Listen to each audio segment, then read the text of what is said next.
Diane Terry of Windermere Real Estate, and you are watching The Neighbors Are Talking.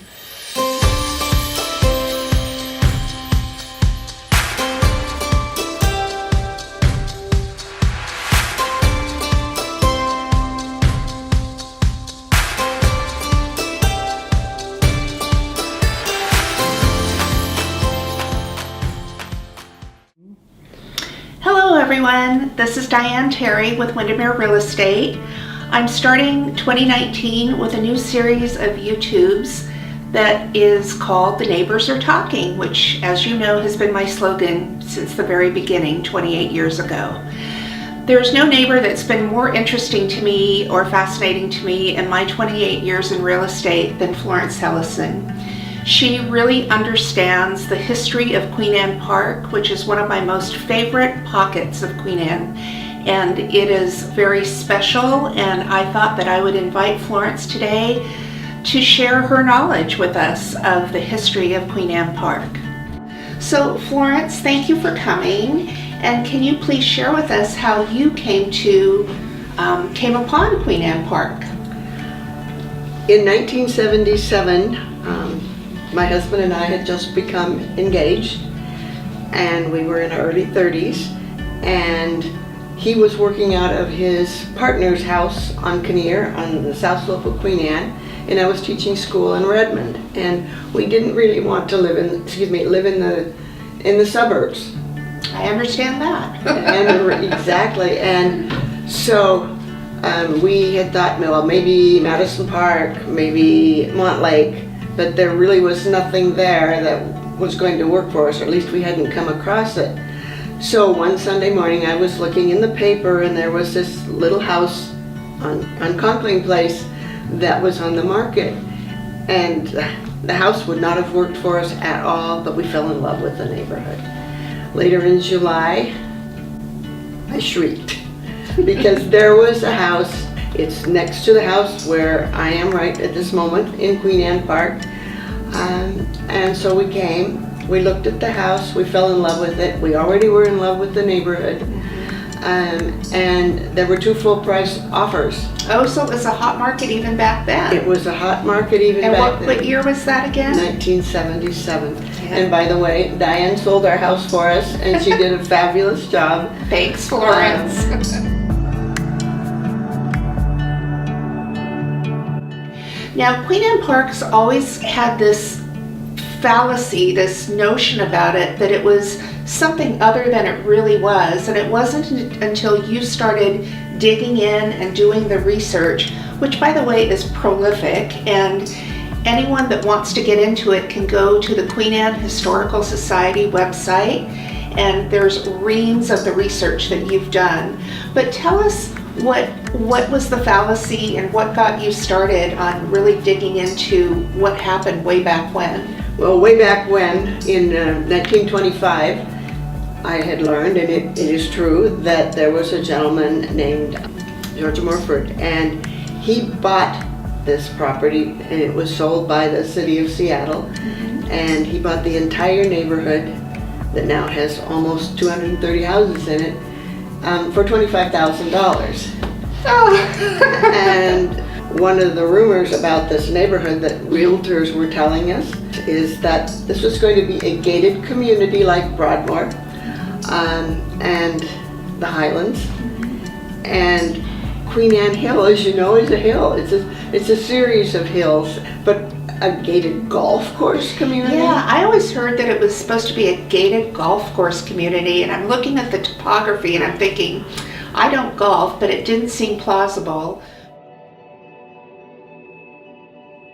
So Morford bought all of this land for $25,000, which is incredible. And then tell us how he began to develop. Morford was married to the daughter of a Seattle philanthropist, and so Morford had some money to work with. So he bought that in 1925 on the 18th of November. He, on the 11th of February in 1926, Queen Anne Park, the Queen Anne Park addition to the city of Seattle was platted. And so then it was time to do something with the property. And there was a gentleman who was named Leroy Grandy, and he's the one who developed this area, or started developing it. But his initial training was as a Methodist minister. He worked that for 5 years, and then he started building fabulous neighborhoods. So he had this vision, and you could not go for a week at a time even before you started reading in the Seattle Times about Queen Anne Park and what was going on here and so forth.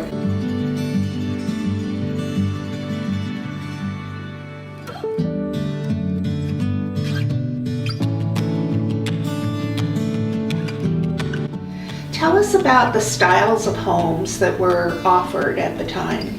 Well, there were no houses at the time, so what people did is they bought property, they bought a lot, they found whatever they wanted, and then on site they had architects, they had millworks, they had all of these things.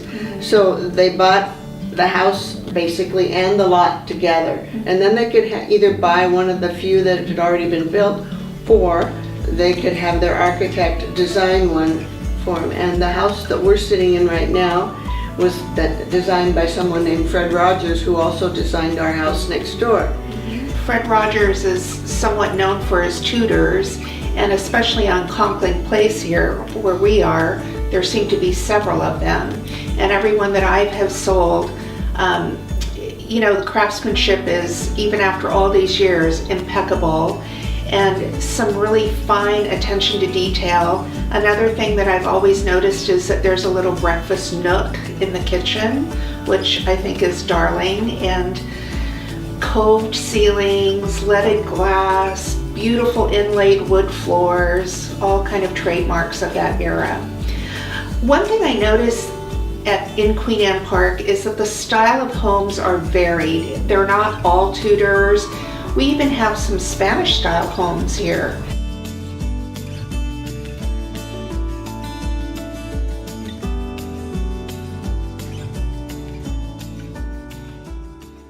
My favorite, aside from your house, Florence, my favorite house that I listed here is 836 West Etruria, which has a really interesting history, I think. Can you share with our viewers a little bit about what you know? Leroy Grandy, who was the contractor who was doing all of these houses, he was truly a man before his time, and women had just received the right to vote. And he had this idea that women who run the households, who do the cooking and the chores and all of that, probably had some really good ideas. So he and the Seattle Times had a contest for women to submit their designs, their ideas for a house, what would make it really good for them. And so there was a house, there was a lot on Etruria where this house was going to be. The woman who won was named Catherine H.K. Wolf, and she followed the rules for this house. It could not cost more, in those days, more than $8,500. It should be 6 rooms. Can you imagine a house today being built with only 6 rooms? Hardly.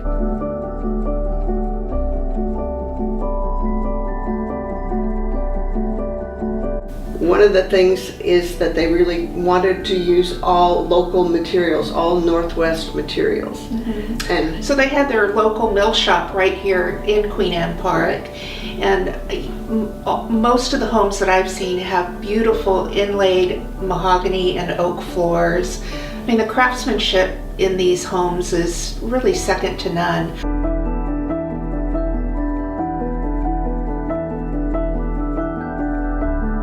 We've done 10th West, we've come around West Etruria, and now we're on Conkling Place, where we sit in Chris's beautiful home. And Conkling Place is really known for the Tudors. So many rows of Tudors.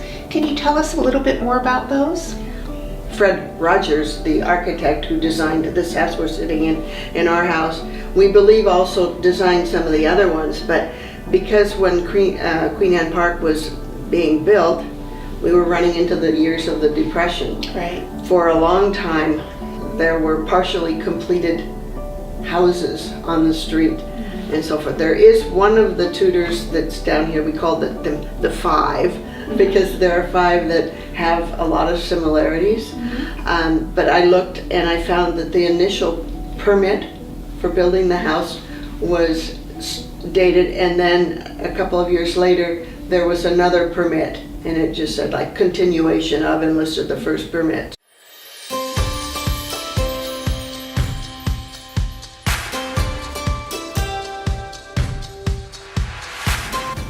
What I love about Queen Anne Park is you're still on Queen Anne, but you're on the north end. This feels almost like suburbia within a very urban setting. You're right above Seattle Pacific, so for those with families, great babysitters, I'm just saying. You also have access to all the beautiful concerts, plays, and cultural things that are going on at the university. And it's really a very easy commute off this hill. You can roll off onto Elliott and go straight into downtown, or it's very easy to get on 99. I just think it's always been Queen Anne's best kept secret. I know everybody clamors to live at the top of the hill, but this is just a very special pocket. It's quiet, it feels safer. Everybody knows one another. And there's a real sense of neighborhood here that I have always treasured. Florence, you've been great, and I hope that we can talk you into coming back and doing part 2 later this year. We miss you, and you were here from 77 to 2017, and you have contributed so much to the history of the neighborhood that will live on forever. And we're all very grateful, and I'm going to really talk you into coming back this summer and doing the walking tour with us. Well, I love Queen Anne Park so much that it's not hard to talk me into that. It's a wonderful place, and thank you for having me. It's a wonderful place, but you're a wonderful human being, Florence. Thank you so much. Thank you.